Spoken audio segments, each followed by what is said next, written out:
students or migrants in Australia at this point of time who is kind of overwhelmed about the scenario, what is happening. Now, that has happened due to COVID, that has happened due to uncertainty in the market.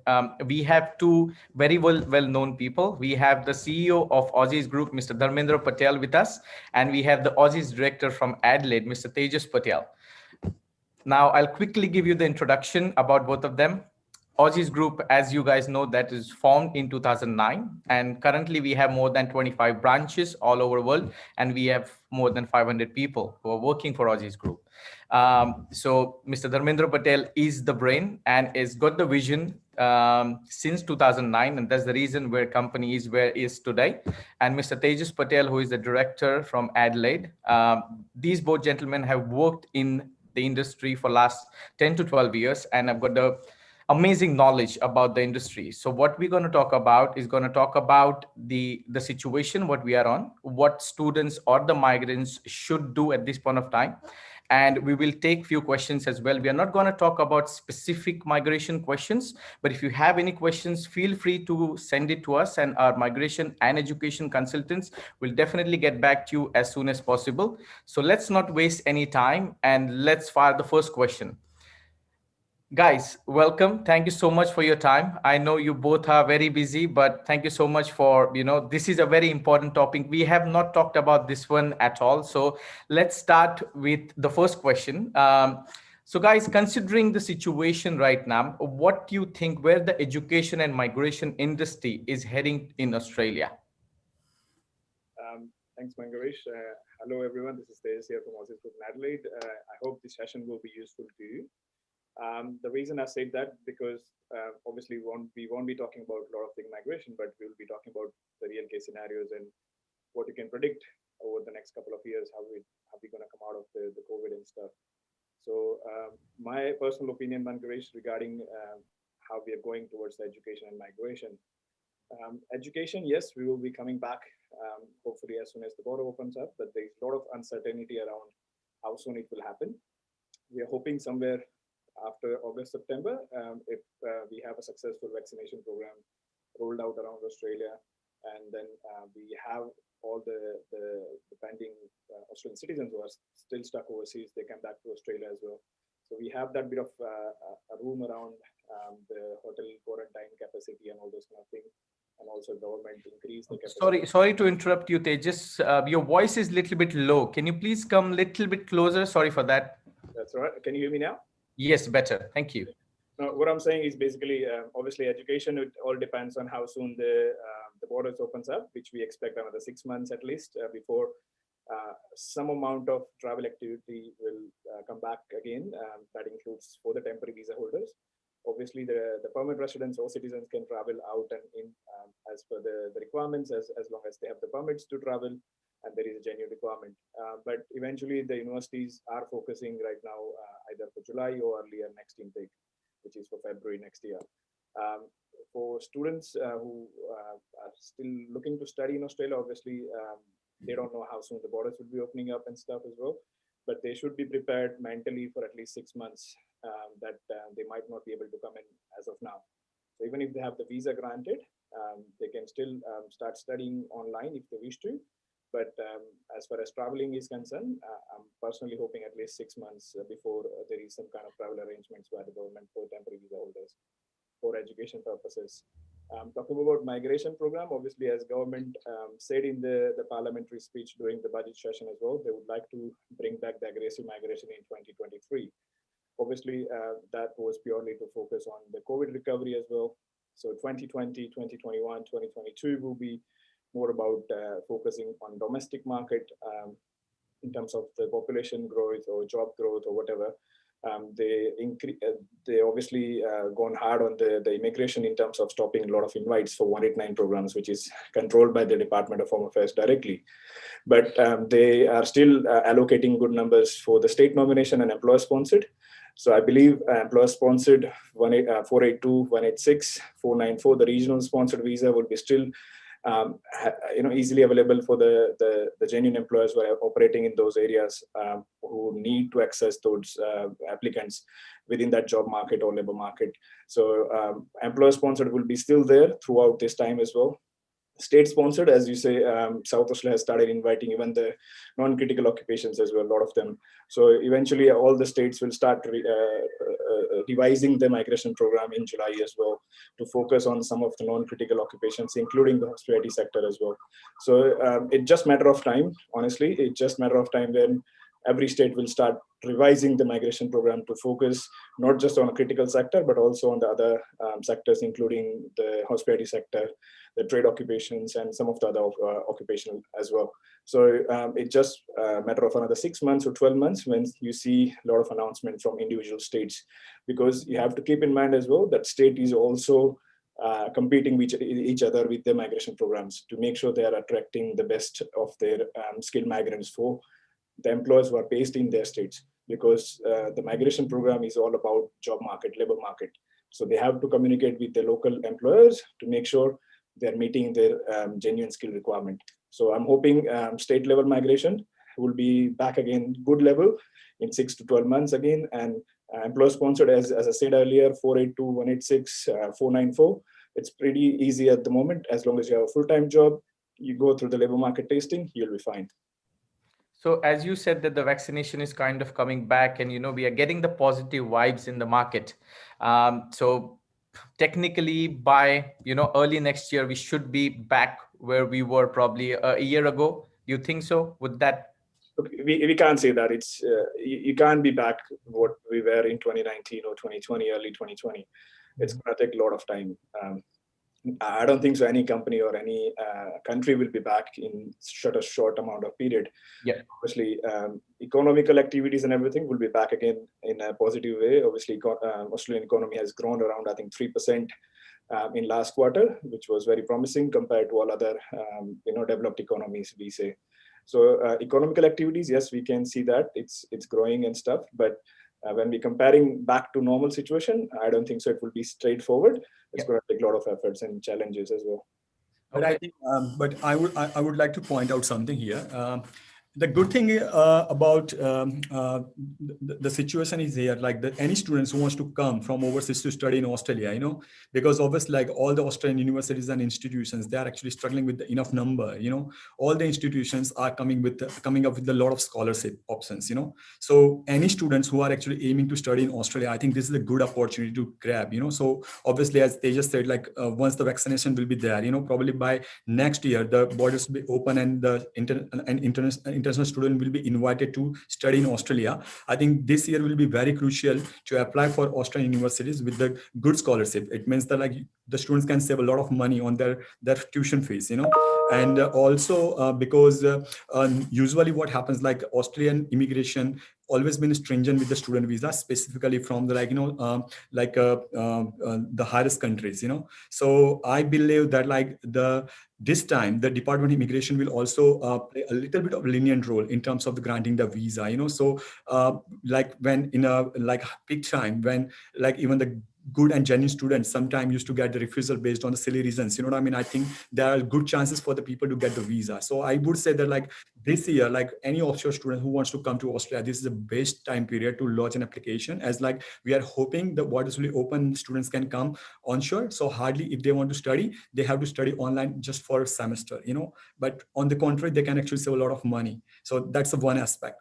Another thing what I believe is like in terms of the immigration, so obviously since 2020, like there are not many students came in Australia, obviously like the intake for the immigration is always there, where the supply in terms of the like skilled worker are always there, so the whatever the industry is growing, they are growing, and obviously like once the economically recovery will be required, as you see that like a lot of skilled worker has actually gone back in this COVID period, so industry is already struggling with the skill labors requirement, skill set requirement. So I would say that like when the borders will be open, the students who are actually aiming for that immigration possibilities, they are actually doing very well. There are not many students came in countries since 2020, and probably 2021 intake will be also lower, so probably when the immigration will be open up widely in 2021 and expanding their numbers in 2022 and 2022, they will open and expanding their numbers to 2023.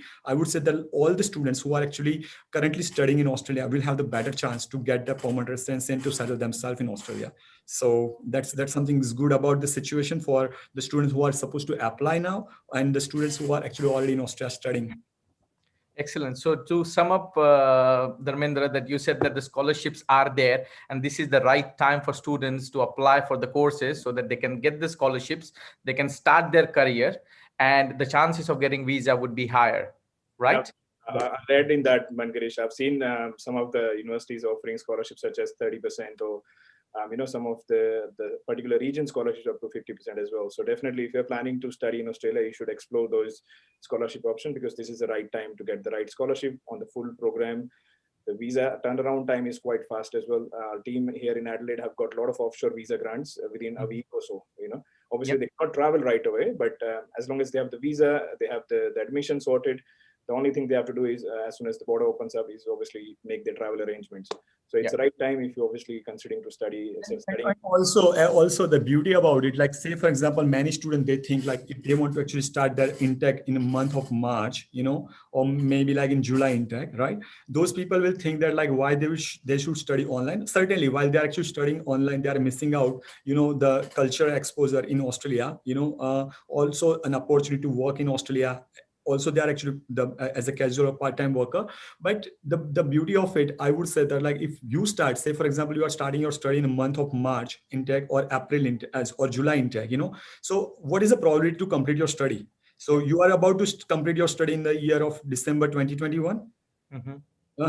And then, as they just said, the immigration is already expecting to peak their intake in not December 2022. They are about is the study in December 2022. And as they just said that the government already actually aiming to increase the intake for the year of 2023. So what it happens, like any student who are studying in the intake of March, regardless of online study, because the government already announced that like regardless the students are studying offshore, in online, it will be considered as a 2 years of study requirement as far as the 485 visa concerns, So what will happen is like those students will finish the study exactly about in a time when the migration will be into that peak zone. You know what I mean? So sometime you see that on the other side, on the negative side, they're like why you should actually study online while you cannot actually come into Australia and you cannot actually explore the university culture. You cannot actually explore Australian culture. You cannot actually work part-time. There's also a benefit on the other side. So this is just a small advice to those people who are actually thinking to not to lose out their time, and not to go for the gap, and they just want to continue their study after completion of their previous study. They should actually continue their study online, as like if they will actually come in Australia next year and about 2022 to 2022's end of the year, if they are about to finish the study, they will have the better chances for their immigration prospect. You know what I mean? Yep. Thank you so much, guys. Now the next question what I have is, of course, regional area. Regional area plays a very important role, and as people who are in Australia probably know that you might get few points extra by studying, by working, and that sort of stuff. So my question to both of you guys, being an expert, what role do the regional areas play in Australia's education and migration program? So you've been in the industry for 12, 13 years now. You've seen everything. You've seen that the history, what it tells us, how it's changed, and the new things which are coming up. So can you please give us more information about that? One thing I'll tell you, maybe like you'll be surprised, but me and Tejas both have studied in a regional area. Okay. Yeah, so it's right actually. If you look at the immigration history, it's not something right now it's happening that move to regional and all those push. Right, every certain period of time, certain governments has pushed into encourage students to move to regional area to obviously support the regional university, regional employers, to boost the population as well. And when we talk about the benefits of studying in regional, obviously you have less expenses, lower rent, lower transportation, easy to get around. In terms of job opportunities, obviously you cannot expect an IT or straight away accounting firms to hire you straight, those kind of professional jobs. But when we are okay with the casual jobs, you have plenty of opportunities in agricultural field, horticultural field, transportation as well, hospitality sector as well, winery sector. If you talk about Adelaide, I just spoke to one of the horticulture school yesterday, and he's in touch with a lot of big industry industry players in agriculture and horticulture sector. And he's saying those employers are happy to hire in a bunch of 200, 250 people. They're not talking about 2, 3 people or 5 people, because they need those people now. Otherwise, those fruits, those crops they're talking about, those fresh produce, a lot of waste in vegetables and fresh fruit sectors, they're struggling to get people in there. Yeah. And if you have a right skill, as in, let's say, certificate 3 in horticulture or certificate 3 in nursery, you are working in the right place. You're gonna get the sponsorship either through state nomination or employer sponsored, and you'll get your visa sorted as well, right? So it's about identifying the right opportunity depending on your course, depending on your overall circumstances. So our personal opinion is always that, because we have studied in Geelong as well, we have studied in regional that time. We love Geelong. I still love Geelong. I still support Geelong Cats as in team. And that's the point. You have to establish yourself somewhere where you can actually get your visa and that initial stage sorted, and then focus on the career, which is stage 2. I've seen a lot of students started focusing straight on number 2 without focusing on number 1. That is the concern. Not concern, I would say, but that is an issue, because you might work hard to go on to a high level in your career, in your job and stuff, but if you don't have a visa in place, you're going to struggle. You're not going to get the right promotion in time. You're not going to get the right jobs in place. Everywhere you're going to get that hurdle. So the first thing I would recommend is obviously to understand your profile. Where do you sit?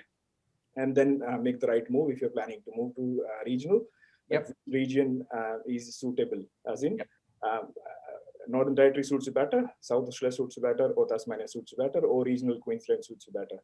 Everyone has a different profile. Everyone has to understand what is my profile, how do I achieve that, and how do I compare that with that particular state's migration program? Do I fit in somewhere? That's a very, very good point, Tejas. Actually, like during my consultations, like I found, many times the student doesn't understand the background. What they do is like they actually go with the trend. Like if everyone is going into one regional area, everyone's actually follow that regional area without understanding the dimension of like why those regional areas are better for what kind of occupation and what kind of. So if you have to actually do enough research before you actually aiming to go, because you understand one thing, many times like people actually misunderstood that, like the qualification and immigration is a 2 different aspect. The immigration is a side product of having studied in Australia, you know what I mean? So that is an add-on benefit, you understand. But many times you have to understand the objective behind the immigration. Many times if you don't understand the game of the rules, there is a higher chances that like you lose the game, you know what I mean? So say for example, like if someone is coming here like to study and considering that, okay, if they will get an opportunity to stay in this country, they want to get the immigration option as well. Many people, like when they come in this country, they love this country and they want to settle themselves. But the issue over here is like many times people actually study something and then they work something. Many times people actually study something where there are not much opportunity within their industry, you know what I mean? So they have to choose the demographic area very well, where they have to study, So certainly, like if you are studying something, as Tejas said, like Adelaide is known for winery, and all those agriculture jobs are very good at there, So studying horticulture and certain level of courses in Adelaide is much suitable. Whereas like if you are studying in a Geelong, you know what I mean?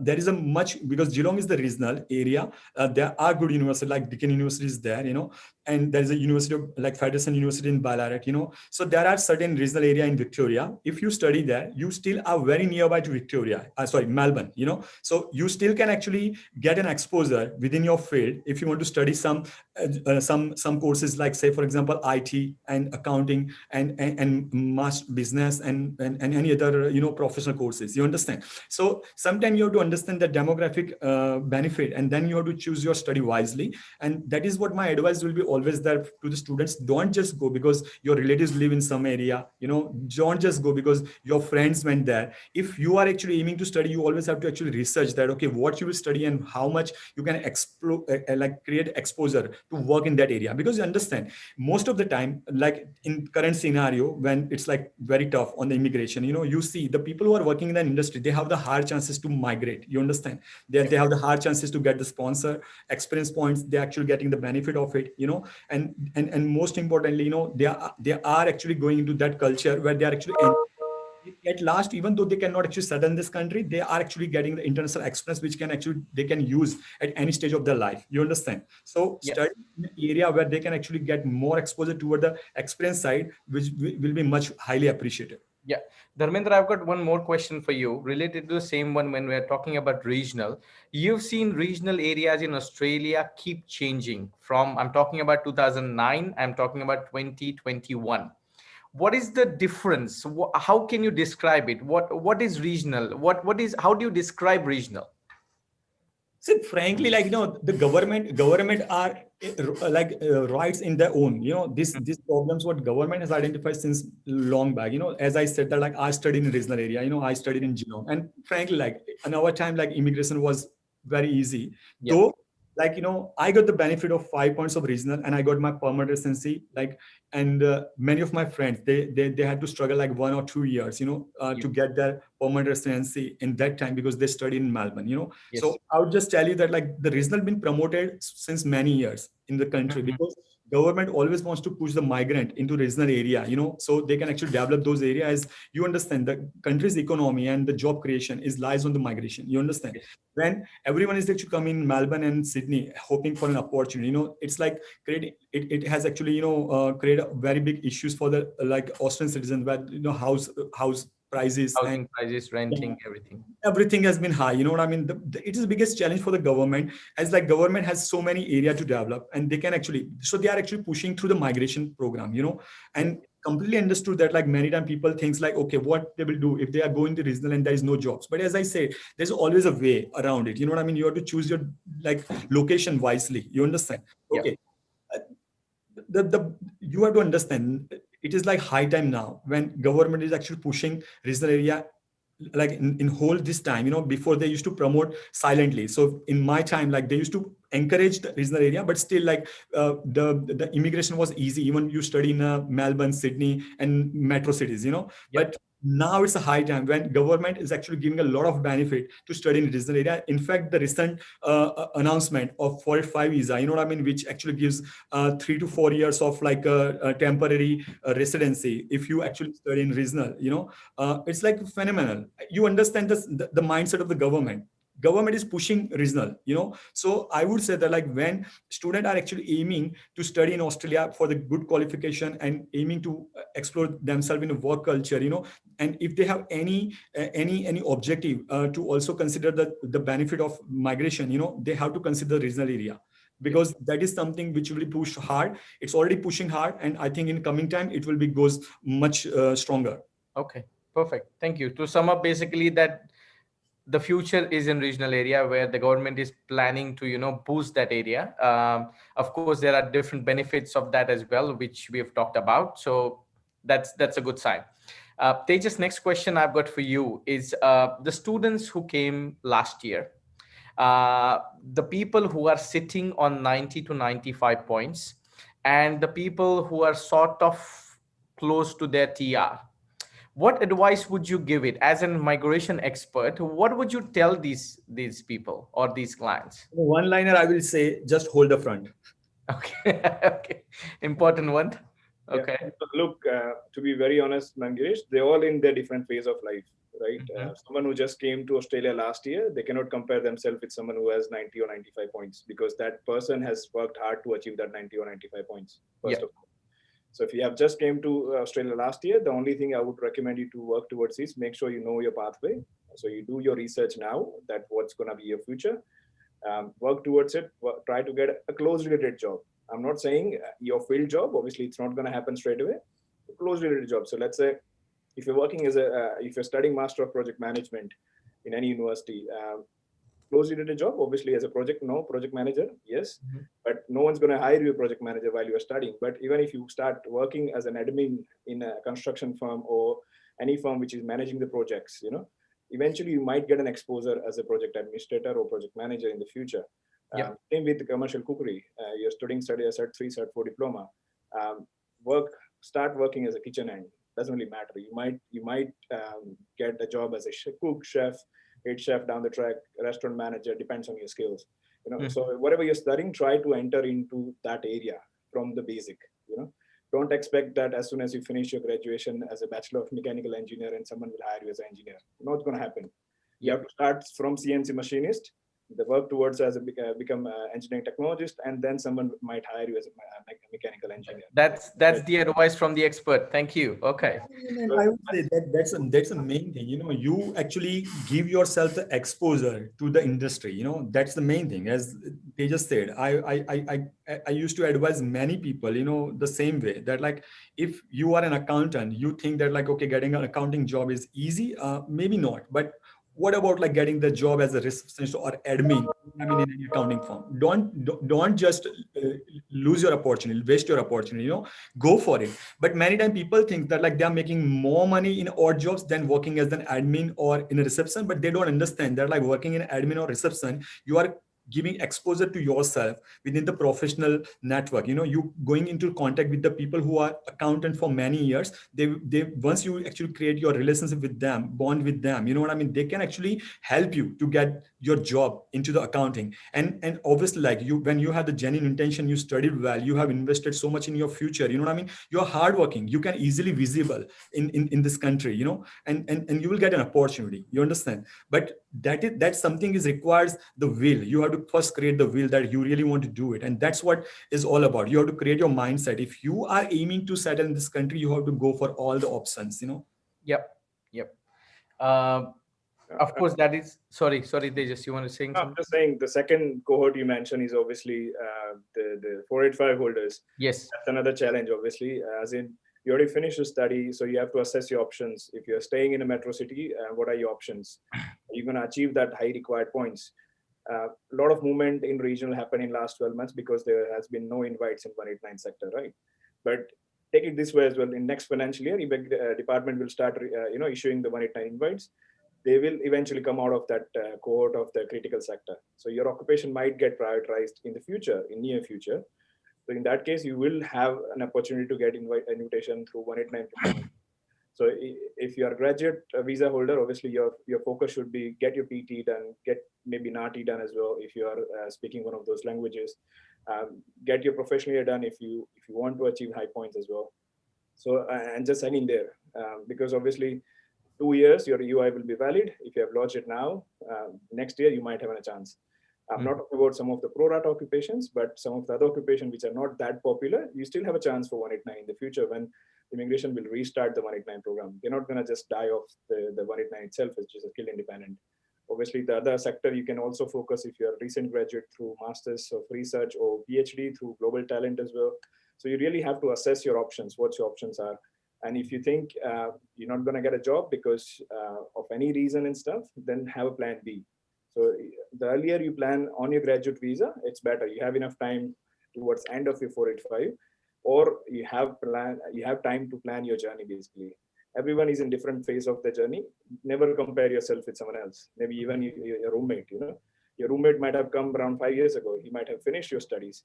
You might already have a teach and stuff. And you have just come last year.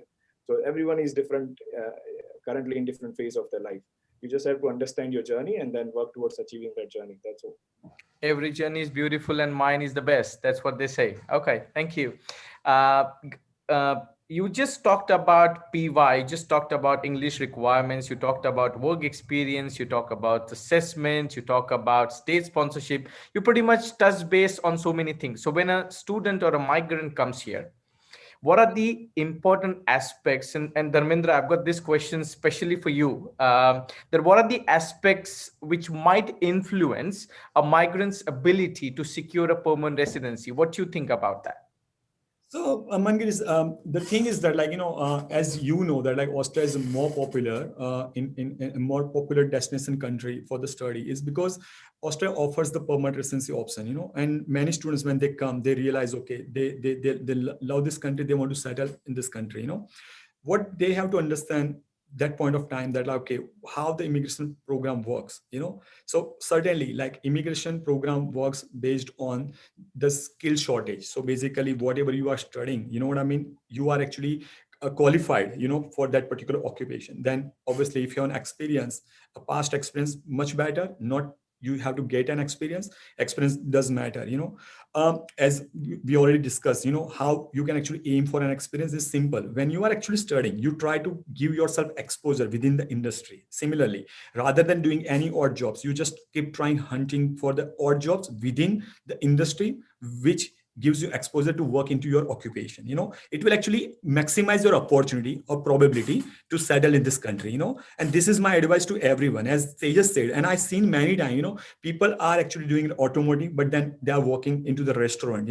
Now what happens, like at the end of the 2 years, they have very good experience in a restaurant as a kitchen hand, and they are sometimes also becomes a cook, but when they are actually about to complete the study, but their qualification lies into automotive. Okay, when it comes to the skill assessment, they don't understand the skill assessment requires them certain hours of an experience, and then they have to actually change the industry. And then dilemma comes that like, do they have to study cookery again because they have the exposure in the industry, or they have to actually change their occupation or experience, and they have to actually look out for the experience in the automotive industry.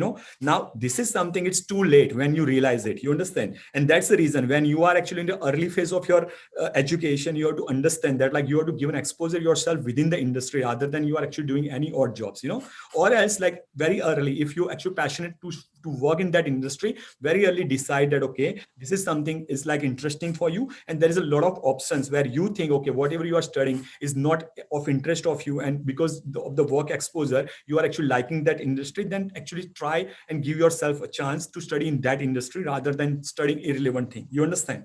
Okay, so this is something what I'm vouching on the work experience, because you understand the immigration will like, it will always relies on the skill requirement. It means that like your qualification is the one aspect, then experience and your expertise is another aspect. You know what I mean? Like say for example, in current scenario, there are many people who are getting the employer sponsorship for A2 visas because they have the past experience, they have the qualification, they're working in the industry, they are the expert in of their own domain. You know what I mean? There are many businesses who are looking for such people, and sponsoring someone gets the benefit to the employer for the retention.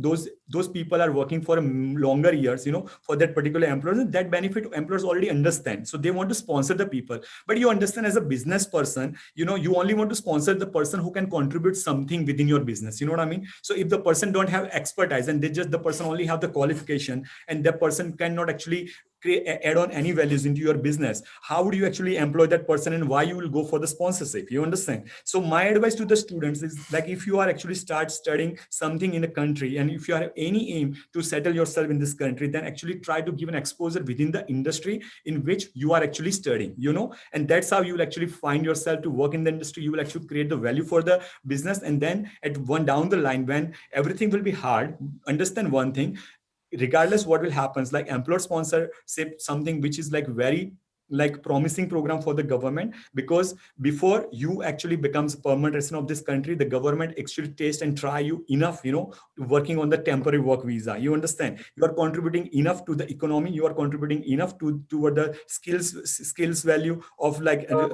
business development for the sponsor. You know what I mean? So that's a perfect match, and I think that thing will never go away. You understand? Okay, because that's most popular, and since many years there. Okay, so this is first thing what people has to understand when they are actually aiming to study and working into and thinking to settle in this country, the experience. Okay. Second thing what you say is like about the English language requirement. Now obviously English language requirement is always the part of the immigration program, because government always always want to make sure that like the English is something which people must have to have, because when you are working in Australian environment, you must have to have like good communication and skills. Obviously, like for me, like the logic behind 6, 7 and 8 is never there, but never mind, that's a government program, what they design, you know what I mean? Because I never understand like how the getting the 8 band each in a English will actually make you more intelligent than other co-worker, you understand? So I seriously don't understand the aspect of this thing. But anyway, if it's there, it's there. We have to actually understand our game, you know what I mean? That like if you're aiming to settle yourself in this country, and when you understand the importance of the English language. And I would say that like in old time, there was not that much of difference between like 6, 7 and 8. In my time, like it was just a 6 band. Gradually the program has changed, and then the government introduced 6 and 7, you know what I mean? And then later on they comes up with an idea of 6, 7 and 8, but you understand the 8 band takes you 20 points. Like how much points you get 1 year of an experience? 5 points. How much points you get like CCL exam? 5 points. What about professional program? 5 points. 8 bands get you 20 points, you know what I mean? You understand this? And I would say that like the game becomes intense. And since the like language monopoly has been gone out of IELTS, you know what I mean? Many people actually started going for the PT, and people started getting the score. And that's the reason like why the people are at 90, 95 points and 100 points, because they are aiming for 8 and they achieve 8. So now I would say that like in once upon a time where 6 was the minimum benchmark, and which was like minimum benchmark for you to qualify for the visa, I think in current scenario for many like competitive occupations, the 8 band each is like the minimum benchmark, so you understand when you are actually entering this country, okay, and you have to actually aim for the English language requirement, you have to aim for 8, because you can't settle yourself less than that. Otherwise you will be like not actually I would say healthy candidate for the competition, you understand? Okay, so when it comes to the 8 band each, okay, what is my advice on this? So many times I tell my clients that like, okay, when English language requirement is valid for 3 years, so I would say that like once you complete your graduation, okay, you are more aiming for other things. Because see, if you want to start the professional program, if you're IT, accounting or engineering graduates, you only can start it once you complete the study, you understand? If you are actually aiming for experience, most of the time you are getting the full-time job or anything within your field while, and as I said, like if you are even giving the exposure to yourself in the industry, you are not working perfectly into occupation while you're actually studying, because you only have the ability to work part-time. And most of the businesses who really want you to contribute your skill set in their things, very rarely they offer you the part-time job, you know what I mean? So again, the experience things what you can build really toward your point is again after the graduation, so what you can do while you are actually studying, you understand? So I would say that yes, like the CCL is one of the option, but again, like CCL is something which you can actually cover up anytime. But still I would say that like when you are in the last year of your study, say for example, if you are 2 years of study or 3 years of study, but last year of study, when you are about to finish your study, I would say you should actually go for the preparation of your English language ability, you understand? While you are already starting working toward the industry exposure, since you enter in this country, you should also actually focus on an English language ability in the last year. Obviously you have exposure with the English language test before you came in this country, because you've gone through this English language test, so you know your ability, and based on your ability you can actually start practicing and can appear into exam, because the English language score is available for valid for 3 years, so I always insist the people. Now if you see, and that is one of the reasons that like in Aussizz, as how we actually create the situation is like we created the PT tutorials, IELTS tutorials, so we have the online platforms for the languages, and most of the time what we do is like all the students who are actually getting the visa from Aussizz Group, from the offshore, even onshore, we always encourage them like to subscribe our resources, and just practice for it, so like in PT tutorial, like we have the like we give like exposure to the people. If they download the app, they normally get 10 tests free, so what happens is like they can actually give them some exposure to the PT test format, and they can actually try themselves. Also I always recommend that like, okay, many times the question comes here in English language, like should we go for coaching or should we go for direct by ourselves, I would say like we have seen many people who does self practice, they also get 8 band each. That is not necessarily you need to go for coaching, but sometimes you have to understand, if when you are actually self practice and you actually appear for an exam, and if you don't get the score, then you have to understand that like if you cannot understand your own mistake, you should need a mentor, you need a coach, you know what I mean, who can help you to understand your mistakes, you understand? It's like chess game, so the people who are outside of the game can actually understand your mistakes very well, and they can actually point you out, So I would say that like if you don't get your score, you should go for the coaching. But yes, first time you can actually try by yourself, and that's why like such resources are available. In fact, we have the Telegram groups as well, where people are actually participating, and they're exchanging the information and their real-time experience, and they are also helping. So we create a community on the Telegram in a PT tutorials, where there are more than 18,000 members are there, and what they do is like all those people are actually test takers, so constantly many people leave the groups and many people join, but there are 18,000 people at any time, you know what I mean, who are actually participating in that group. They're exchanging their information, their ideas, their tips, their weaknesses, even like, the case studies of the exams, you know what I mean. I would say that like every student should join such groups, regardless, not just our PT tutor, but any group which can help them like to self-practice themselves.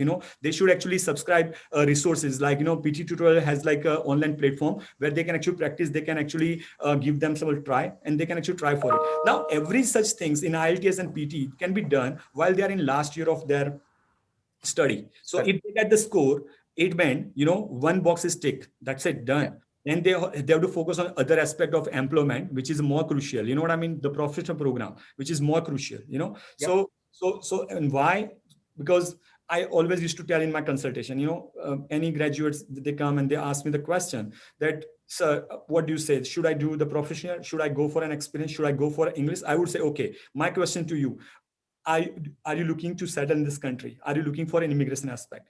If you are aiming anything to settle in this country, then I would say go for everything, go for all, because you can't actually, just go half prepared into the battle. It's a very intense game, it's a very competitive game, and you have to do everything which makes you eligible for this, even though you will actually succeed or not, that's a secondary thing. First you have to give a try, so if you are looking for, because many times people argue, specifically like we've seen many times on our Facebook platform as well, like when there's a promotion about the professional program, people say it's a joke. We completely understand. I know that, like, obviously, like when government has designed this program in 2007, yeah. So at that time, the aim was that like the professionals can get a job in the industry, and initially it was not a much popular program, and like many people who used to get an opportunity to work as an intern, and at that time there was not many demand of this course. So even the institution used to place them very well, and I understand with the time when there is a demand, like internship is also a very challenging for the institution. Sometimes people are not getting the quality internships, but you understand this. If you are actually studying in the quality institutions, when you are actually anyway had to study the professional program for the 5 points, if you get the good internship, again, you are actually giving yourself an exposure within the industry, you are actually making yourself an exposure to network with the people who can actually get you an opportunity.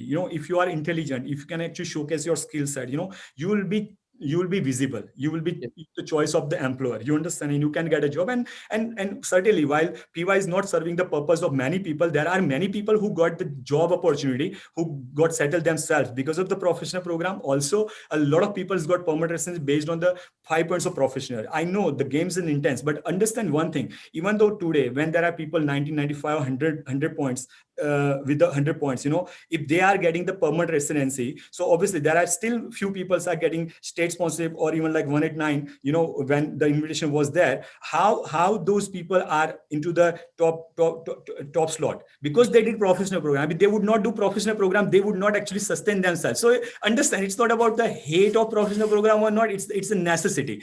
On the contrary, sometimes people don't understand, like in ACS specifically, the skill assessment requirement is there. You know what I mean? So if you want to participate into the game of like, the skill immigration, okay, you have to understand the first tick box is the skill assessment. Now the ACS requires either you have like, the like overseas experience of 2 years, or you should have like 1 year of an experience in Australia, or you should have the professional program, right? Okay. Now, if you are actually just completing the study, and then if you are not able to actually secure yourself in a job, you will not be eligible for skill assessment. So regardless how many points you will have, you are not able to even participate. So it's out of the question you should do the professional program or not. Is the program is like the good or not, you know what I mean? Or it's just a money making business. The government has announced it, as I said, like IELTS, it does like English language requirement. It doesn't make sense to me, but when you get 20 points for 8, then it's not a question you liking or you don't liking. There is no logical argument, you know what I mean? It is something what you have to aim for yourself, that like if you want to actually participating into the game, then you have to actually get all the boxes ticked, you understand? Yep. So that was for a professional English language requirement and experience. At the And same skill time, assessment. if you consider the CCL, it's the same thing. You know what I mean? Now we have the CCL tutorials, which is again a good platform for the practice. Many times, like in CCL, people do practice by themselves. As far as you understand the format of the exam, it's many people actually succeed by themselves. And Yeah. if you can't in a first go, you may can actually try with the coaching. But again, like every box should be ticked. So I would say, in current scenario, if you want to actually participate in immigration program, I would say go for everything. Yeah. So the top three advice which I have gathered so far from both of you, the first thing which I've gathered is hang in there. That's the most important aspect. The Hold your second aspect, what I've got is work in your own field, because that will be eventually more important in order to get a proper job and in your own field. And the third thing is, as we just discussed, work for your English, work for your PY, look for the work experience, skill assessment. We haven't touched base the skill state sponsorship in this one. So anybody want to add that one in this field? Mangarish, the whole intention of the migration program itself is, if you look at it's a labor market, right? So Mhm. the whole intention of skill migration or the employer sponsored is about filling that labor market requirement. A lot of Yep. people argue that obviously it's about population boost. Why don't just government gives 2 million PR every year just to increase the population of Australia? It doesn't work out that way. Obviously, they have to maintain a lot of other aspects as well, such as social services, the infrastructure, the government supports, and all those kind of thing as well. So they're trying their best to secure and give out the nomination for permanent residency, especially the people who are working, who have a job.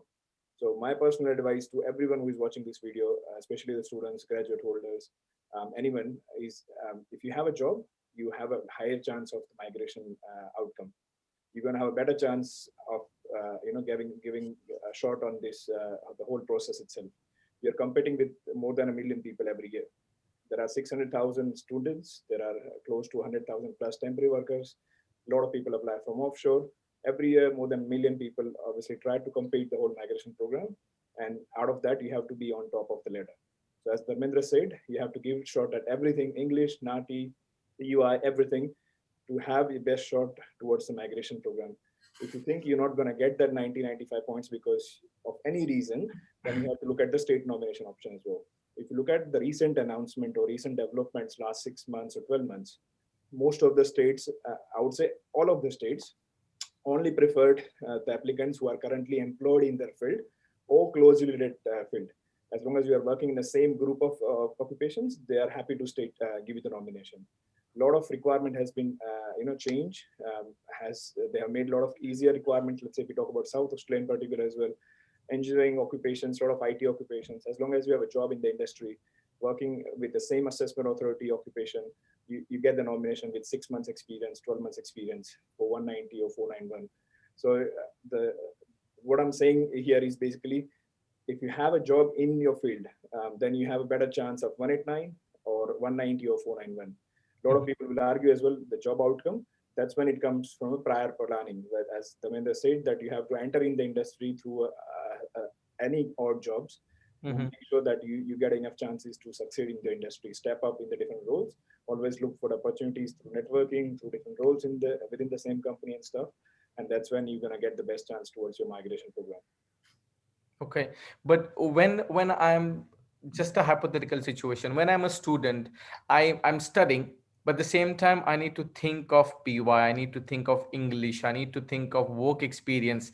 I'm there are so many things which are contributing towards my study, because eventually, if my plan is to settle in Australia, then I need to think of all these things, right? I mean, I can't be just studying and then when I finish my study, I suddenly one day I get up and say, okay, now what should I do? I can't do that, because as Dharmendra said, you need to start preparing. Latest would be the final year of your study.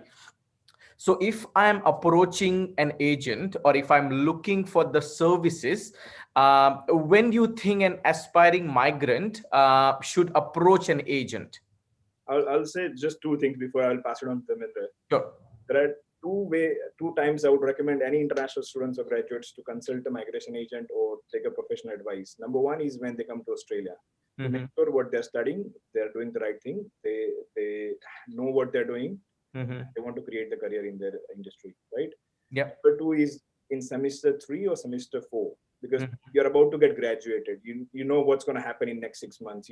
Yes. You have to understand what's your requirement going to be once you graduate. So by that time, you should be start looking at your requirements, how you're going to meet that. You have to look at your English. By the time you graduate, you should be ideally, best case scenario, you should be ready with the English. So you're saying that semester 1 and semester 3 would be the best choices? Or bachelor students, semester 1 and semester 5 or 6. Okay. That's when they're about to finish, or they just came to country, because both are very equally important. Yeah. So what happens, like we see in our career that, like, many times students are actually every time, see, the immigration program constantly change. The state sponsorship, when it comes to state requirement, it also change frequently. When it comes, like, if you collect everything, there's a lot of changes happening.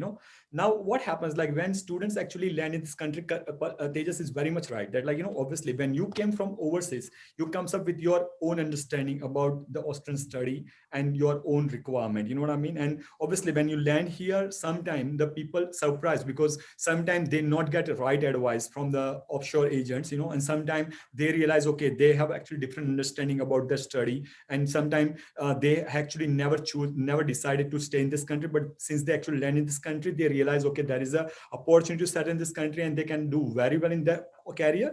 So what we recommend is, like, yes, Tejas is very much right. When they actually land in the country, in the very beginning, they should actually consult migration agent, regardless if there are good agents who are actually charging, and certainly, like, good agent will always charge, you know what I mean? So if they are charging, they should actually go and have to get an advice from them, to understand that, okay, whatever they are actually doing is, like, works for their intention of their expectation, you understand? Okay. And then Tejas is right, like, and then they should not worry about any changes happening, because what happens, like, once you decided to go on, you know what I mean, then just continue and focus, because many times people, every 6 months, they change the things because the rules has been changed. That is not the way how you actually settle yourself. In fact, you are actually wasting your opportunity, time, money, resources, everything, and at last you're actually putting yourself in a situation where sometimes your visa extension is also become critical, you understand? So I would certainly recommend that, like, you only actually understand your aspect when you actually land in this country with a good agent. If you want to get few opinions, you can go with the 1 or 2 agents or 3 agents and just get an opinion and can understand the advice. But certainly, like, the pathway what starts, you should go for, like, 4th semester or third, at the end of the 3rd semester, to the agent, because certainly, like, the things are more predictable for next 6 months, than, like, it is predictable before, like, 2 years or something like that. And students should not be worried about, like, whatever the changes happening in the market, because they should concern when they are about to finish the study. And that's the right advice. You should go only when your turns will come, and between that, you should only focus on your study, on your career, giving exposure yourself to the industry, and preparing yourself with the English language requirement. And when you are actually going to the agent in, like, 4th semester, you should be ready with the English language requirement. At least that is what something I will actually expect from the student, and this is the best candidate, I would say, had done that like, background work. Okay. All right, cool. Tejas, do you want to add anything on that? No, that's the point, Mangarish. It's by the time you graduate, then you have enough information that what's going to be your next path in next 6 months or 12 months.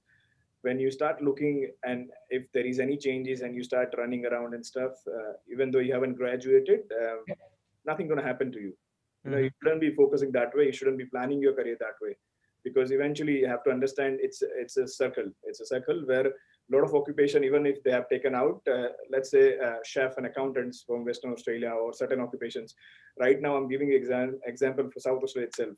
But chef, accountant, and quite a few other occupations. When immigration essay opened up on 4th of February, a lot of applicants applied. They taken out those occupations for a certain period of time. A lot of people were calling, should I change my course? Should I do that? Should I drop my professional program? Should I stop working and start looking for a different job? But after a week, they bring back the occupations again, and it was a different requirement. Just increase the requirement from 12 months to 18 months experience, or 18 months to 24 months of experience. Yep. Imagine if you have, just because of that small change, you have left your job or you have stopped your certain programs and stuff, you have almost wasted your 2 years of master's program, your all the energy, your investment into those fees and stuff as well. So what I'm saying is basically you have to make sure that you're giving the best chance towards that particular program, meet the requirement, and hang in there, because it's a circle. Eventually, your occupation might be coming back. It's a skilled migration program where it works towards the genuine skill shortage. When taken out the program, let's say right now it's cook or motor mechanic. A lot of applicants moved from interstate to Adelaide. They applied for it. Now, I don't think so Immigration SA can nominate 500 occupants, applicants as a cook, chef, or motor mechanics. It happens similarly like accountants in Tasmania, right? You cannot expect a state nomination authority to nominate 2,000 or 1,000 applicants who are from same occupation group. State migration will not work that way. But you have to hang in there. You have to keep working in the field. It will come back next financial year or down the track, and you will meet the requirement. As long as you focus and you know how the whole circle ends, you'll be fine. Yeah. And regardless what occupation and what immigration rules change, if you get an experience into your industry and you are a good performer, you always have the future. Yeah, absolutely. Makes sense. Because if you look at even certain occupations right now, only in the talent and innovation, there is a new category announced by Immigration South Australia. So it's for someone who has a small business, who are working on their own ABN as a sole trader, just like BSMQ in Queensland. If you have a small business, you can also apply 491 as well. So there is always an option. Even if you're an entrepreneur and you're not working in your field, but you have a small business, you're gonna get a chance. So what I'm saying is basically, even if you're on student visa or the graduate visa and you think you want to open a business, go for it. Work towards your passion, achieve that passion. If you're a cook, chef, open up a restaurant, that's fine. Work towards it. If you can afford it, do it. Yep. And go back to square one. You came this country like to get some qualification. You know what I mean? So you just can't keep changing. You know what I mean? You will left, even if in future you won't be settled, you will left without anything. You know what I mean? So better you actually focus on something which will at least build your opportunity, the career. So even you will go back, you can use those things, toward the betterment of your future. Yes. Absolutely. Definitely. Tejas, I'm getting one question. This is so many people are asking questions. We tried our level best to cover many, but there is a specific question where people are asking the SOL list, which was there in last few years. Is there any chance that will be repeated in the future? What's your expert comment on that? Look, we have to understand the migration program, as I said, works through a lot of factors, including the Australian Bureau of Statistics, getting all the data from industry associations regarding a genuine skill shortage for certain occupations, how many advertised jobs are there, what is the available labor market there. A lot of those factors are there where they consider this long-term list and short-term list. So I personally don't expect a lot of changes in next couple of years, but again, it really depends on the migration program by the government as well. Yep. To also keep in mind, next year gonna be, I think, federal election year as well. Yep. So every year there is a federal election, every 4 years. The next government might be promising something different in migration, right? So I cannot predict what the next government promise is gonna be, but as far as the current announcement are concerned in the last year's budget and stuff, we are on pathway to increase the migration from 2023. When they talk about increasing the migration, it would be mainly through employer sponsorship, the global talent, and obviously state nomination as well. Keeping every occupations available and giving the flexibility to the states to decide their own migration occupations. Every state has their flexibility to decide their occupations, obviously. So coming back to the question you said, predicting the SOL and stuff, there won't be a lot of changes. But again, if you look at the lower skill occupation, that's where always a bit of concern. But in health occupations, we see it will be there, or it will be still coming back in the occupation list, because there is a study going around as well where Australia might be facing a lot of aged care worker shortage in the future, because average age for Australians are getting older and older. We need more registered nurses. We need more people who can look after the aged people in the aged care homes and all those kind of things. So I wouldn't be surprised even they bring in aged care or other similar occupation in the short-term list for a better use for the state nomination as well. Yeah. Yep. My understanding says here is like since last 1.5 year, like there is a very huge cut in immigration program. There are certain occupations which are always been supply. You know what I mean? The supply has been stopped. You know what I mean? Many businesses are still struggling with the quality and qualified skill staff. And I believe that like the nature the way the Canada is going in terms of opening their skilled immigration program. I would say the government will feel a hate because the universities are already struggling with the numbers. Also, like if there is no incentive, so I believe that like after the election, there will be the very big promising announcement will happen around the immigration program due to the industry demand, due to the university demand, and due to the considering the already the shortage what has happened because of last 2 years. Mhm. So I would only recommend all those students who are, I know they are frustrated and they are, about to give up themselves and they want to go back. I would say they must have to actually just hold the front for another 1.5 year. And I think that will actually the life-changing moment for them. That's what I predict. What do you say, Tejas? I agree with you as well. That it's going to be a different scenario in next a year or so, when immigration overall department will have that hit of population growth and a lot of other factors in the labor market as well. If you look at the regionals, when you talk about, we are talking about regionals a lot, right? Yeah. A lot of small employers and the medium-sized employers in agriculture and horticulture are already facing the heat. They're not getting the temporary workers. They're not getting the working holiday people who can work on the farms and sheds and industries as well. So eventually they will have to go back on the numbers they were before to make sure that there is enough supply, because we are not talking about there is one job and one applicant. We are talking about there is one job. You have to make that 4 5 people available for that one job, because we are a free country. It's a democratic country. Yep. Right? If applicant applies and if the employer doesn't like it, obviously he or she has to have that pool of applicants available to them to hire someone else. Mhm. So if there are going to be jobs created as well, then obviously you need people who can apply for those jobs as well to fill that genuine employment gaps as well. So the moral of the whole conclusion of this is basically eventually we'll be going back to the high number of nominations and the migration programs. So Yeah. it's just a matter of time. We have to hang in there. Yep. I'm just going to quickly go back to where we were and what we discussed. I'm just going to take few points. As we already discussed, hang in there is the most important thing at this point of time. Do not lose hope. Of course, we've started getting positive signs, to be honest, as they just mentioned that, vaccination has started and, new things which are coming up. So hopefully we will be there soon.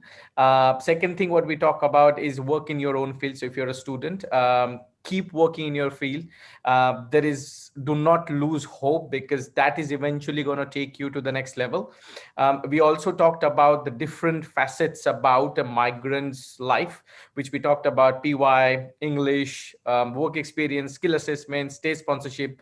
So they just rightly mentioned that if you are in masters, semester 1 and semester 3, or if you're doing bachelor's, semester 1 and semester 5, that is when you need to get some or seek advice, because that is going to help you longer run, and that will eventually if you are planning to settle in Australia, that will definitely help you. And the last thing what we discuss is about whether should I go and do everything on my own or should I seek advice.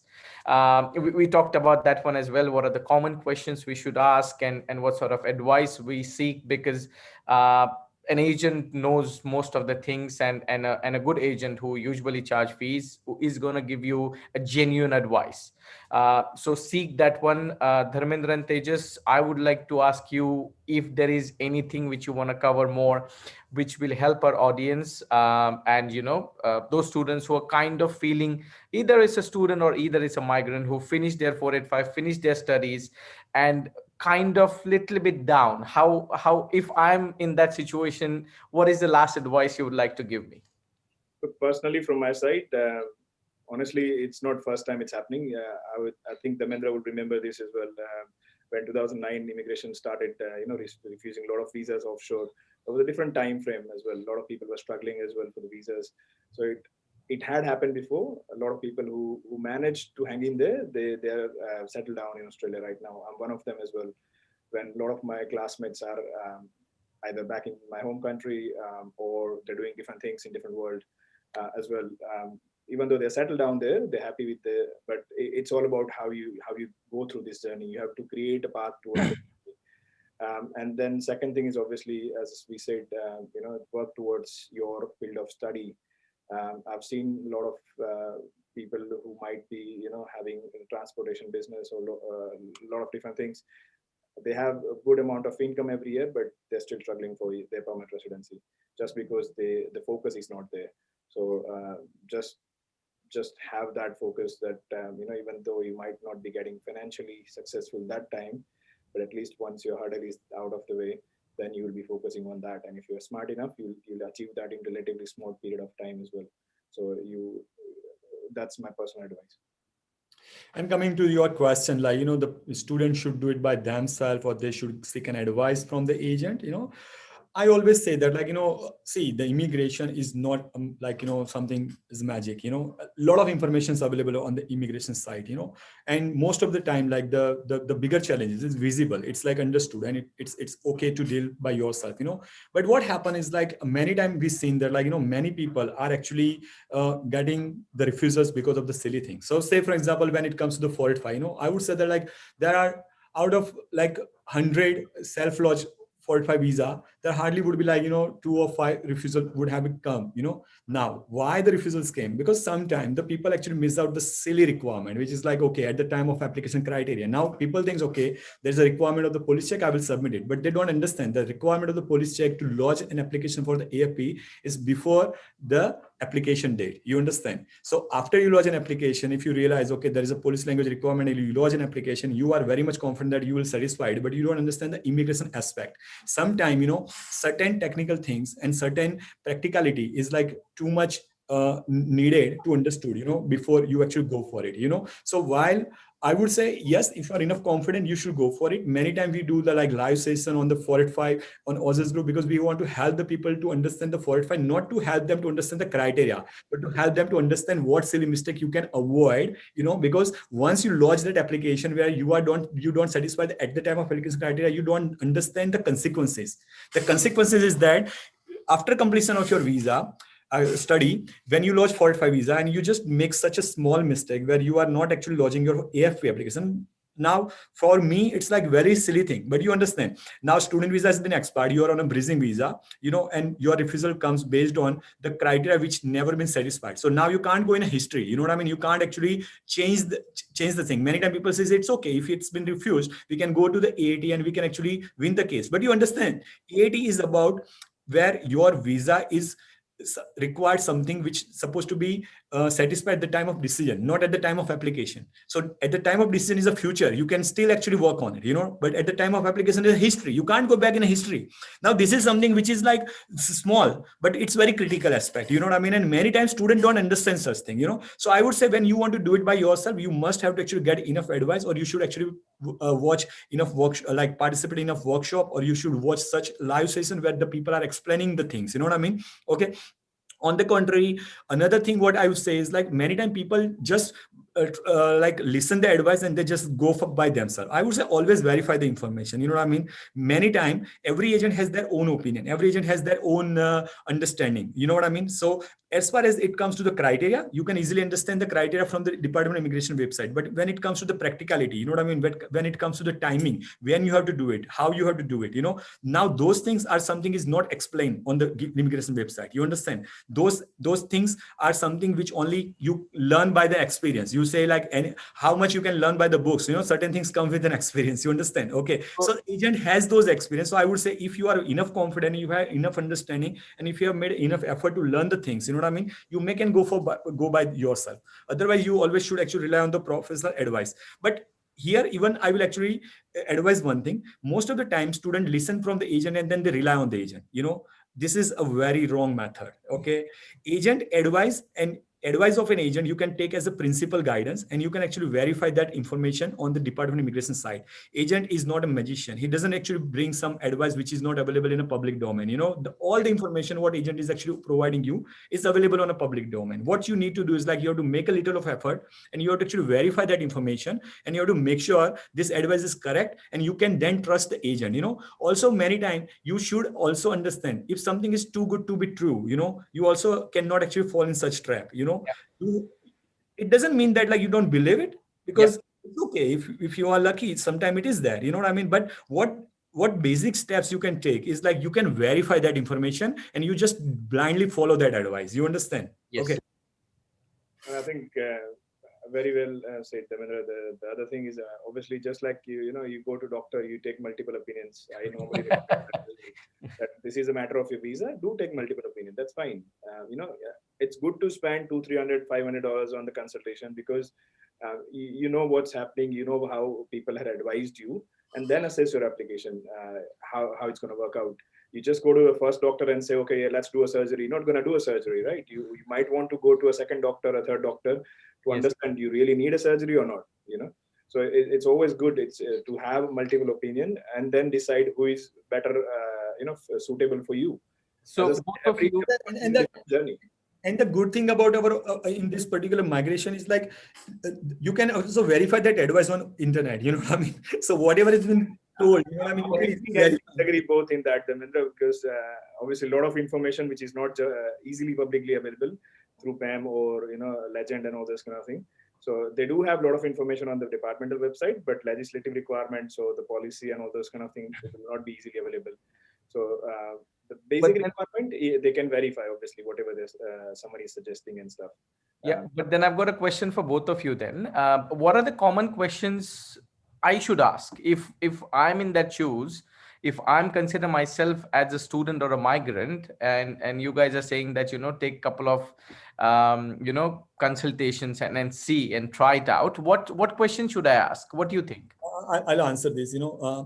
I always used to tell my client, that like, see, because as a good consultant, the sign of good consultant is like you will not ask the question, but the good consultant will ask you the question to understand your situation enough. You understand?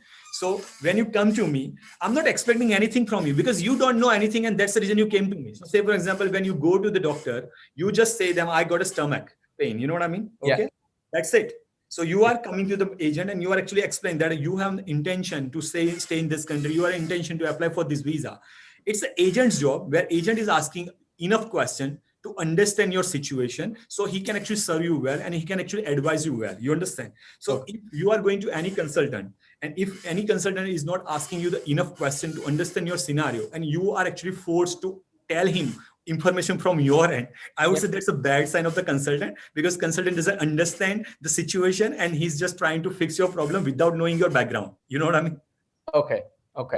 So if somebody has got a stomach ache or whatever, they're not going to ask you what did you have for last night. Was there any Panadol, and you go for it. I don't want to assess your situation. I don't want to understand. Okay, when the pain has been started, did you eat yesterday? Yeah.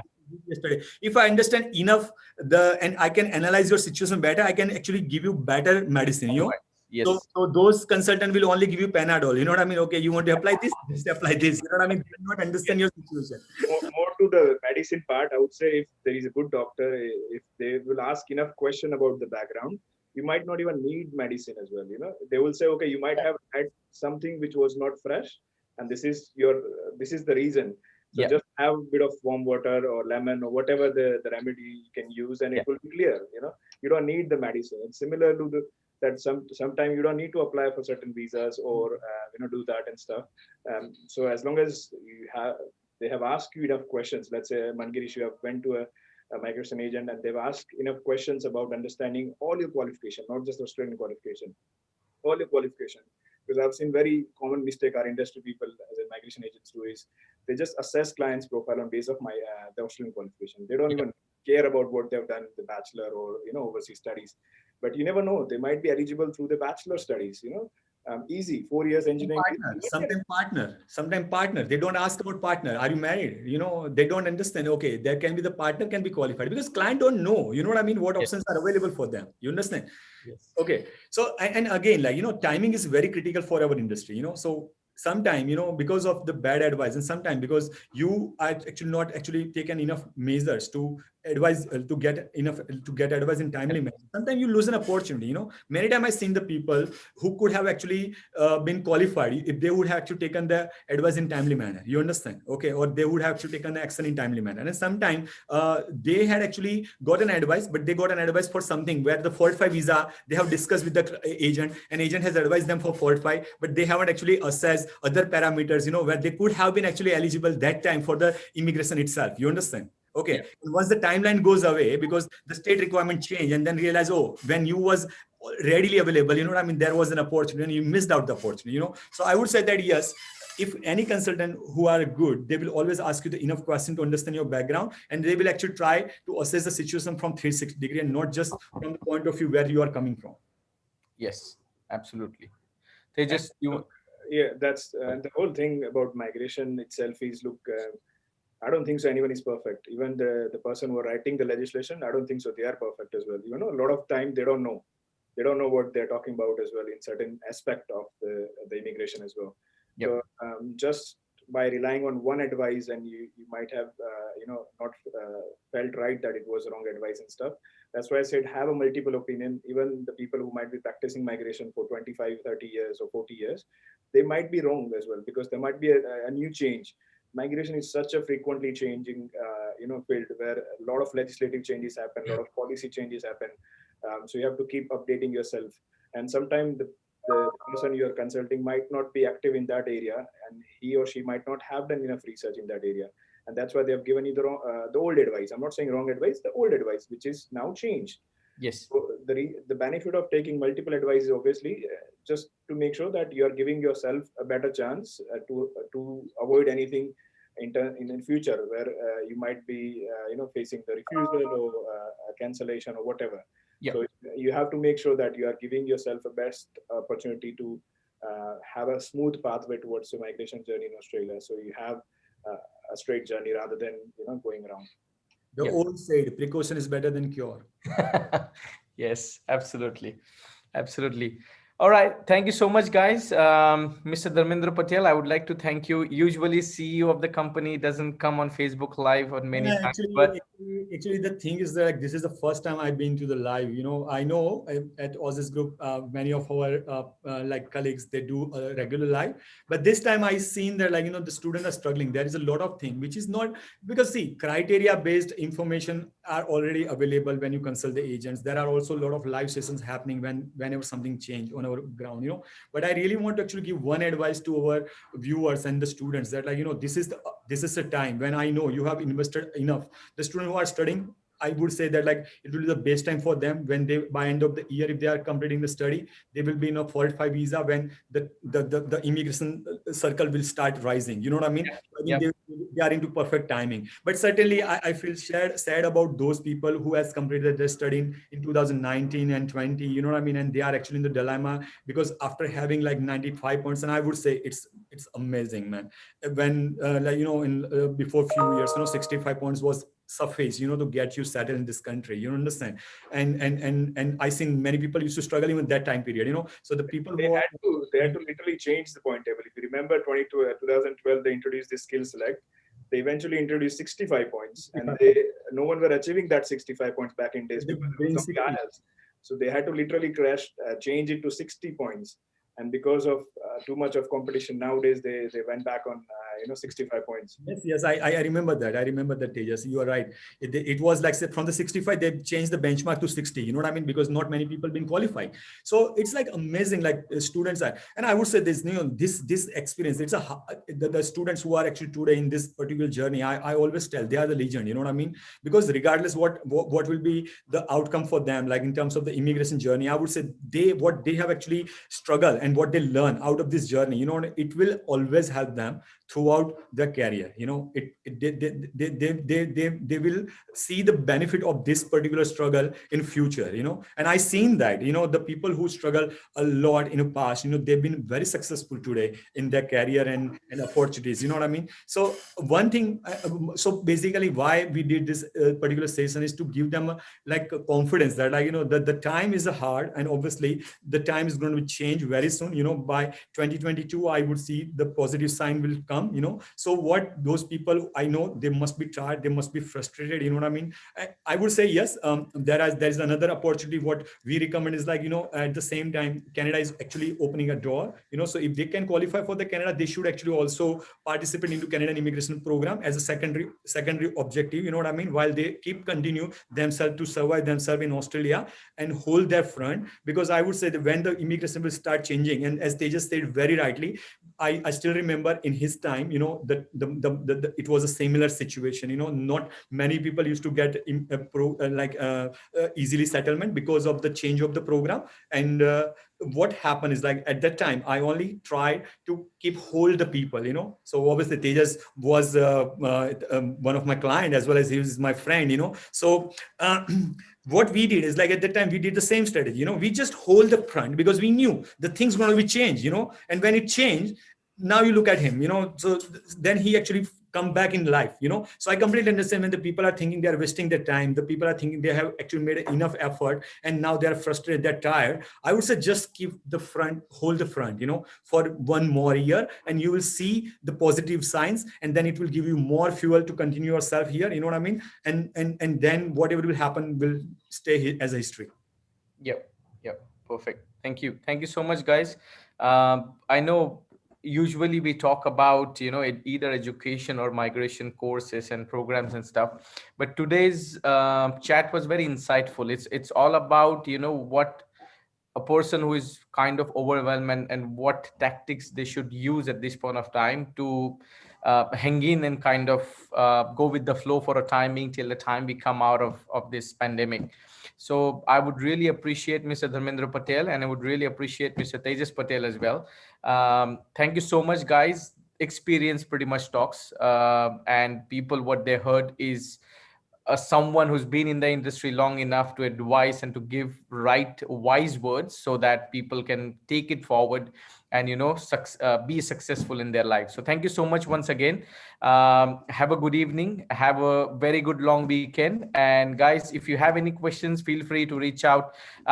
Any you can send any message, you can give us a phone call. Aussizz offices, I'm not going to talk about Aussizz offices today because this session was not about that, but thank you so much for joining us, and hopefully we'll see you soon. If you like this, and if you have any more sessions, if you want to invite our CEO once again, please do not hesitate, send us a message, and we'll definitely try our level best to invite him. Thank you. Thank you very much, and thank you everyone who's watching this session. Appreciate it.